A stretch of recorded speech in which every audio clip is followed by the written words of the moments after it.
So here's how I went from making $40,000 a year teaching Zoom to a real estate portfolio worth over $2 million. And in this video, I'm gonna show you the 3 steps I took in 3 years to get there. So the first step was just genuine curiosity. What if this could be something for me? What if this could actually produce life-changing wealth for me? So I started my career doing Teach for America, hoping to make an impact with underserved youth being placed in a middle school teaching. And I realized just through the rigidity and bureaucracy of it all that public education just wasn't for me. It wasn't the impact I was trying to create, and it certainly wasn't going to produce the wealth I desired to create, making $38,000 a year when I started. It was during this time where I started to consume a lot of resources and learning materials in the real estate domain. And if you haven't heard of Bigger Pockets, it's cliche at this point. However, it is the #1 place to find real estate education material, honestly. So what I started doing was, yes, I listened to the podcast, but more importantly, I read the books. So I started with the most basic real estate book there is, which is the book on rental property investing by Brandon Turner. The biggest thing I got out from this book is how to run the numbers. If you don't understand the math of real estate, you're just never going to do it. It's going to be theoretical and a little fuzzy for you. Once you understand the numbers, it gives you the confidence to go out and do it. So what I learned in the book on rental property investing was, 1, you have your income and your expenses. What are your expenses? Well, it's your mortgage, your insurance, your taxes, your maintenance, your capital expenditures, and your management. Once you can identify what those are and how much money you're actually going to make, AKA your cash flow, you're going to have a lot of confidence to go out and do it.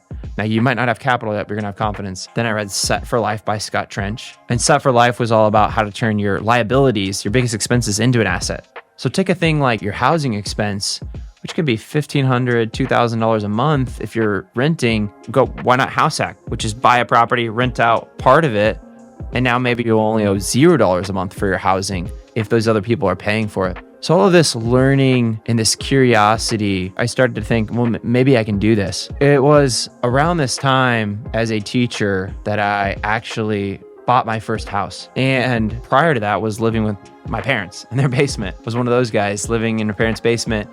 And I just simply didn't want to rent. I didn't want to throw away money to the man to rent every month. So I bought a house. But this leads to actually step #2, house hacking. House hacking in the simplest form is reducing your living expenses by renting out the property that you live in to other people. The most traditional form would be you buy a duplex, maybe it's an FHA loan with 3.5% down, and then you rent out the other side to a tenant, and maybe that tenant's paying you $1,500 a month, and your mortgage is $2,000 a month.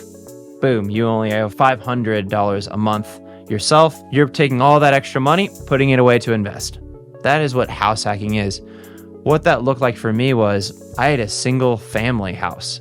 So I actually was renting out bedrooms to roommates, just other people I knew through teaching or college or otherwise. Now, there was this back garage structure that once I learned more about what house hacking was, I got really fired up and convinced my parents to help me renovate this. And so we actually renovated this back structure into a 1-bedroom apartment.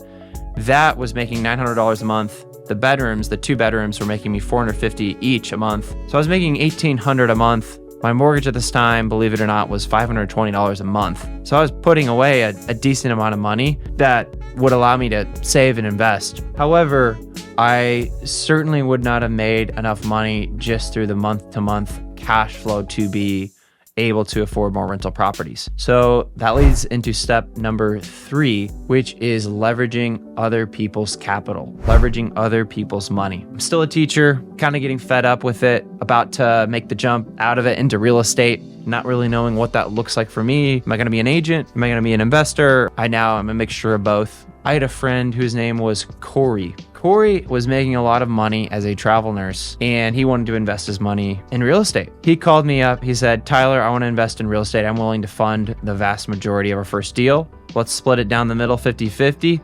You do all the work. You find the deal. You execute on the deal. You manage the deal.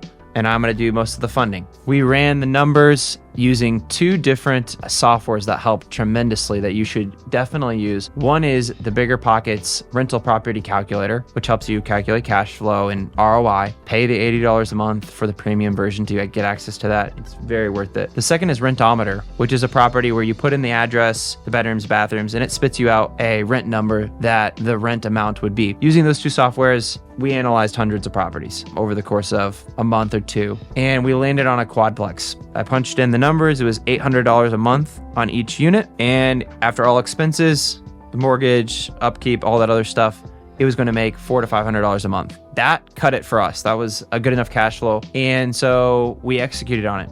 We bought it, handed the keys to a management company. They leased it out for us. It's kind of doing its thing. And that property gave us a lot more lessons in the long run. I actually had to self-manage it for a while, and we recently sold it. But for the time being, it was doing its thing, and it certainly helped us build more wealth through the cash flow and the appreciation. The other deal that I made during this time to leverage other people's money to get to a larger portfolio in real estate was I bought a single family house, and this house was off market. I saw it on Facebook, like some of those solicitations you might see on Facebook Marketplace. They look super sketchy. I actually looked into it and thought I saw a good deal. It was a pretty good deal. It was $80,000 rented for $800. So it met the 1% rule, and I didn't have the money to buy it fully. I had some money I could put down, but I didn't have the rest. And I had switched into being a real estate agent by this time, and I was not lendable. So the bank wasn't going to give me 80% to fund the deal. They were going to give me nothing because I didn't have a track record as a real estate agent. They didn't want to lend me any money. So I got creative, used a strategy that I learned in the book on low to no money down investing in real estate by Brandon Turner, which is private money. Private money is what it sounds like, which is a person, friend, family, acquaintance that has money that wants to invest it, and you're paying them interest on their money. It's a debt offering. You're offering to take their money loaned and pay them an interest rate. So I approached my dad with that offer, and I said, hey, I need a loan for $66,000 and I'll pay you this interest rate. The interest rate that he was fine with was 7%. Not everyone would be okay with 7%. Some might want 10%, some might want 12%, some might want more. He was my own dad, and fortunately for me, he had the disposable income to invest in me. So he took the deal. So I went out and we bought that property in cash for $80,000. I'm now making $800 a month from the rent on that property, which is moving the needle a lot for further financial freedom to save and invest. And so what these two deals taught me was, well, one, you don't have to have all the money yourself. You can leverage other people's money. There are a lot of ways to splice up a deal and split the pie, so to speak, in real estate.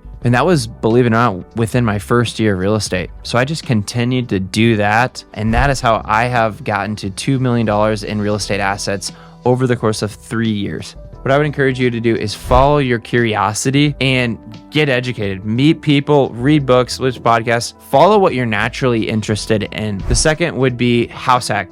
Build equity by leveraging, renting out a property to other people that you buy as a primary residence. That's going to move the needle a lot. Lastly is learn how to leverage other people's money creatively. If you do that, you can go from making, like I was, $40,000 a year, whatever you're making, to a multi-million-dollar real estate portfolio. It is actually easier than you think. Take the next step.